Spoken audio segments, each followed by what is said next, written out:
podcast is part of the Sports Social Podcast Network.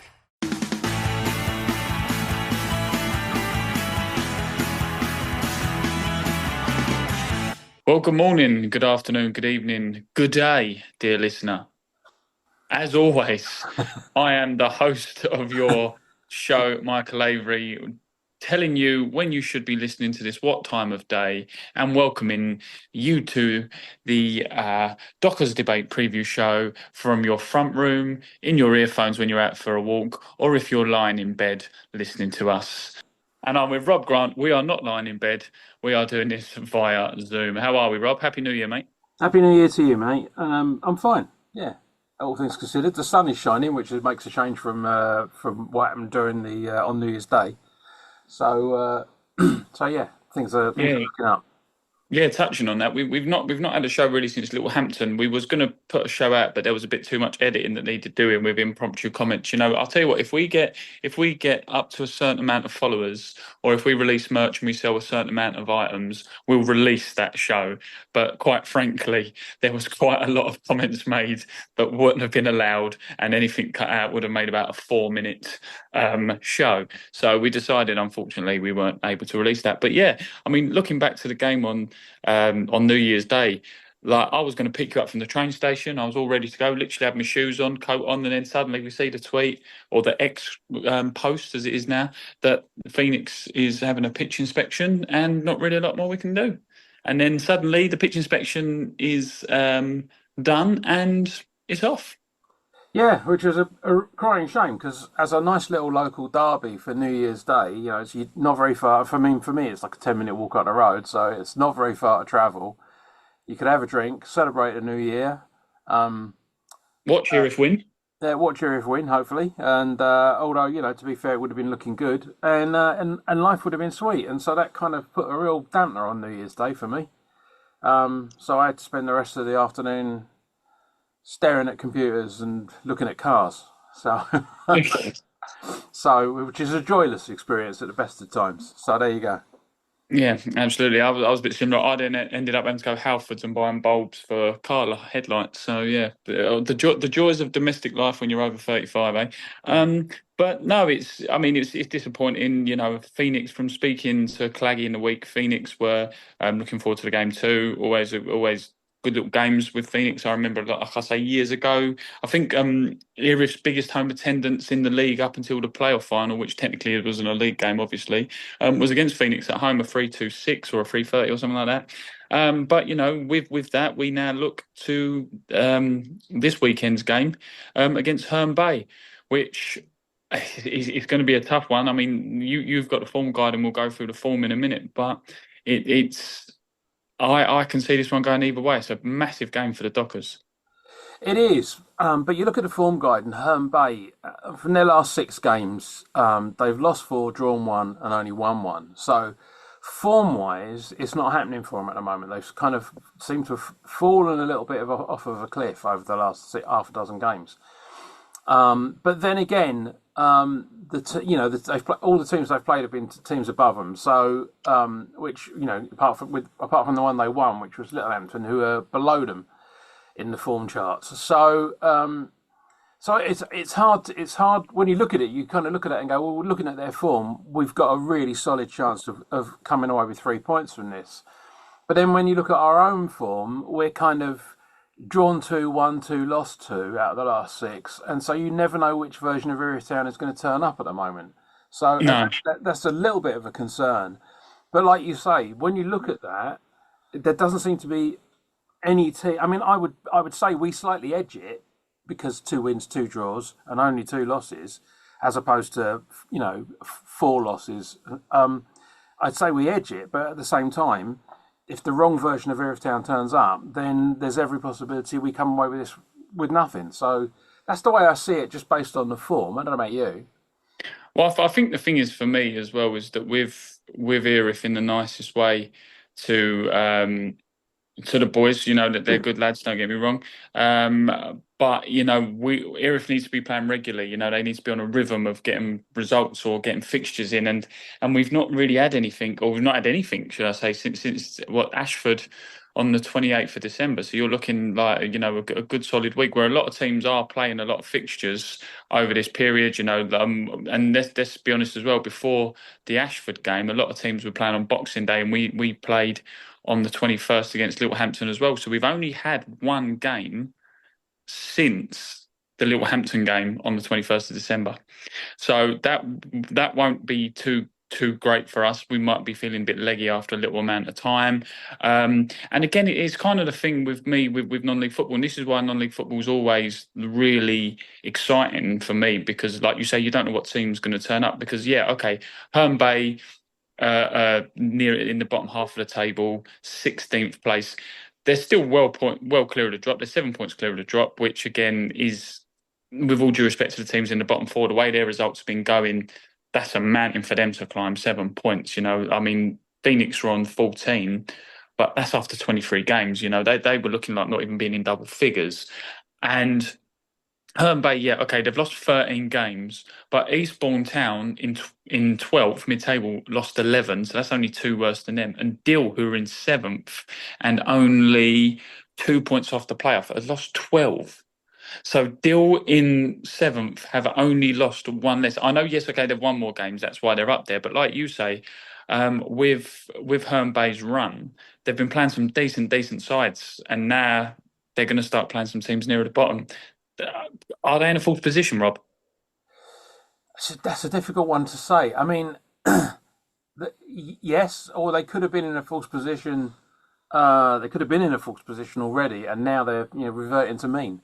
It's difficult to say, but I can only look back at form. Once you start losing, it becomes a bad habit, and they're in the middle of a bad habit at the moment. That's for me, that's their biggest problem. That said, they got 2 players, assuming this is up to date, and I can only go by what I can see on the screen. They got 2 players in Kane Hainsman and Michael Solako, both on 13 goals already this season, and we're only just into the new year. So that's good going by anybody's standards. And then they've got a guy called Kane Rowland, assuming he's still there, on 7, and then a whole bunch of people on 3s and 2s. So they are really sharing the goals around. And they're not reliant on one person, which to me says that there's an overall malaise across the club. Because if you had, if your attack was still putting them in, you could get away with having a lacklustre midfield, or maybe letting the odd goal in at the back because the back four aren't doing what they're supposed to do. Yeah. If you're still scoring, but the way they've, as I say, lost 4, drawn 1, and only won 1, and that was against lower league opposite, not lower league, but lower down the table opposition, tells me that there's a malaise across the entire club that they're struggling to get to grips with. So it's a tricky one. Maybe, like I say, they're not in a false position. They were in a false position. Now they're reverting to mean. Possibly. I mean, if you look at their results, I mean, I've got just December up now. They've got the 3-2 win at Littlehampton. Big result for them because it pulls them away from that bottom 4 and keeps Littlehampton down there. 1-1 draw with Dill on Boxing Day. That's a massive result at Dill as well. Like we know from going down there a few times last year, it's a really tough place to go to get anything. Broadbridge Heath was the 3-0 win. I believe we spoke to, was it in Littlehampton or Phoenix, and there was a surprise at Broadbridge Heath. So they're no mugs. East Grinstead at home, they lost 2-1. And Sittingbourne, they lost 4-0 at home as well. But Sittingbourne, they're smashing everyone at the moment. And again, Ashford beat them 3-1 on the 7th of December. So, as you can say, the form isn't great. But, I mean, there's results there against some decent sides. Yeah, and to be fair, last season they ended the season 8th. So, they should be higher up than where they are, really, all things considered. And they ended the season with 59 points. So obviously it's solidly in the upper mid-table. So but you look at what they're doing at the moment. Their progress at the moment is on its way down. If you compare the two compared to where they were this time last year. So I don't know what it is. Maybe they've lost a few players. Maybe it's just not happening for them. Maybe people have fallen out of love with it a bit. Maybe they're not very good in the cold. Hopefully. Maybe that's what it is. But it's a strange situation. It's a very difficult one to call. That's what I can say. It's a very difficult one to call. Because, like I say, both teams at the moment, we're not doing terribly, but we have started to slip away a little bit. Hopefully, we'll pick that up again over the Well, coming month or so. Well, Um, funny thing you say that though. I've got to interject there because, like, I was a bit like you, where you sort of, and all football fans are guilty of this. No matter what level you support, you look where you oh are, yeah, and you we're look, fickle. Don't you get know, me wrong, we are you know, fickle. you look where you are, and you look at your points. Like I'm a Millwall fan by trade, as everyone knows, and everyone's saying they're having a bit of a slide at the moment. Liverpool, they're doing very well at the moment, couple of games in hand, all this kind of stuff. But just as I was going to say that, we were talking about Dill, who were on 37 points. They've played 25. They're in seventh place. They've played 4 games more than Erith, and Right. they're only 4 points clear. Most of them are on the same games. Okay, Ashford 3 games more than Erith. Dill, as we said, 4. Sheppey 2 games more. Burgess Hill have got a few games in hand. Obviously, I'm not sure whether they're grand. I mean, they had unfortunate their clubhouse got damaged the other week, but they're on 19. But again, Burgess Hill, I'm sorry, Beckenham 2 games more. Margate 2 games more. Ramsgate 1 game more. Simple 2 games more. Erith have dropped to 10th, and I know you want to be in a position where you want the points more than games in hand, but we win those games in hand, we're right back in the mix. Yeah, no, you're right. Absolutely right. I'm not going to argue with that one. That's it's there for everyone to see. Um, but like I say, at the moment, having sort of 1-2 drawn, 2 lost 2, and I say it again, you don't know which version of Erith Town's going to turn up at any given game. I'd rather have the points on the board than the games in hand. Everybody would, I think. Yeah, I think the thing is as well is that this game um, it's a massive game. I mean, there's no doubt about it. We won't touch on too much of the other fixtures because obviously we'll do preview shows on them. But Erith in their next 4 games, Herne Bay at home, Sittingbourne at home, Burgess Hill at home, Stanning Community away, and then Ramsgate at home. Yeah. Massive run of games, and we need to get some points on the road because let's not beat around the bush. Sittingbourne are going to come down and they're going to want to whack Erith. Burgess Hill are going to want to whack Erith. Yeah. All of these teams, you can maybe even argue, apart from this Herne Bay one to a degree because they're 7 points clear of the drop of miles off the top 6, but all of these games for the visiting teams are must wins. No one's going to let off here. No, not at all. No, especially when you talk about the likes of Sittingbourne, who are sitting pretty at the top of the table. And yeah, even though we've got 2 or 3 games in hand over teams above us, without the points on the board, games in hand means nothing. I'd rather have played every game and have all the Yeah, of points on the course. board and know where we are, because you just can't bank on games in hand. So Yeah. yeah, and yeah, the likes of Sittingbourne, Ramsgate, Margate, they're not good. They aren't going to let up. They are where they are because they're relentless. So yes, they are tricky games without a doubt. But Yeah. it starts on Saturday at Herne Bay, and I think we've got a very good chance of walking away with this with the points. Well, but you know what? Again, you say that looking at some of the stats again now. Like we've looked at the games and the points and all this, but if you look at the goals scored, Erith Town have scored 39 in 21, so that's nearly, or give or take, that's 2 goals a game. Or 1.8 or something like that. Conceded 26, so we're letting in more than a goal a game. Herne Bay in 23 games have scored 30, so again they're scoring more than a goal a game. They've let in 51, Rob, in 23 games. Yeah, So 7 consecutive defeats on the road as well. yeah, it's got 0-0 written all over it. No, I think we can beat. I'm not comfortable. I'm not confident we'd keep a clean sheet currently, but I think we can do this 2-1. I think they're not good. They are not good on the road, without a doubt. And I think because we're at home, I think it falls in our favour. So as long as we're on it, and we should be, we really should be for games like this, where we can, you can sort of smell the blood in the water, as it were. I think we've got every chance to win this, but I don't. I think it'll be tight. I think it'll be a 2-1, and Yeah. it might be a little bit squeaky bum time at the end. Yeah, of course, and it's going to be exciting. It's going to be down. It's going to be exciting down there. I'm not sure how many they bring when they travel, but they have a very good home following Herne Bay. Around that 400, 300, 400 mark, but that's a long old trek, and it's going to be cold and miserable. And it's Thamesmead, which I mean that in the nicest possible way. We've made that a fortress, that area and that ground. So not a lot of people want to travel down there, but I can see it being a good close 2-1. Yeah, so I think that's pretty much the preview wrapped up. I just want to sort of also give a bit of a shout out just before we finish about other areas of the club. The under-23s, they're absolutely flying at the moment.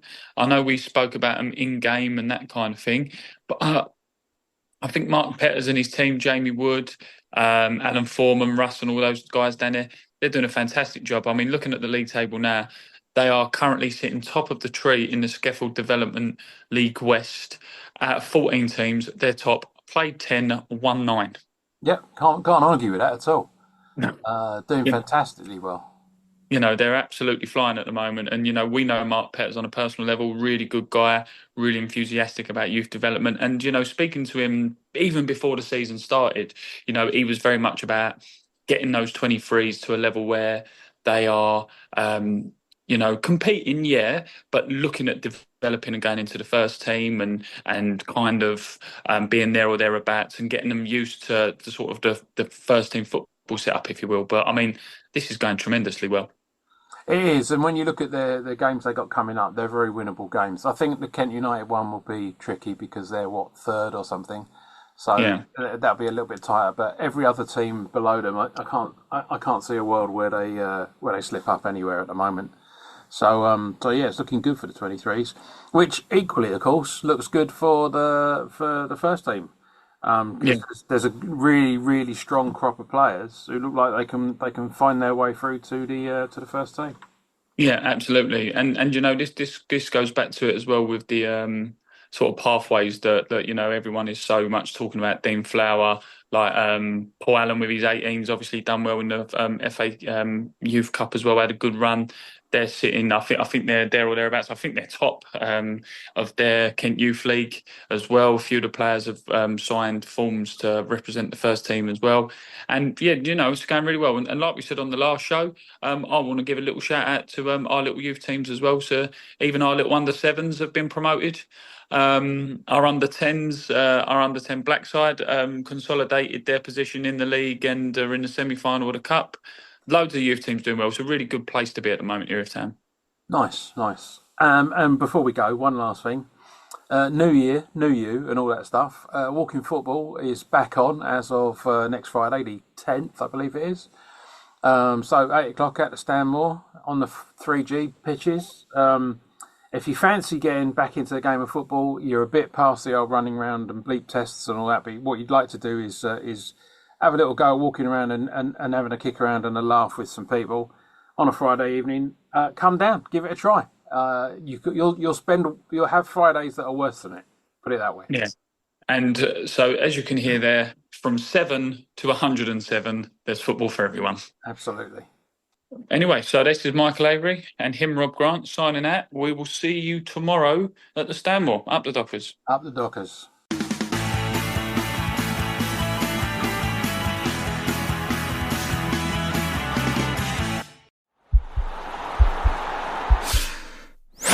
This podcast is part of the Sports Social Podcast Network.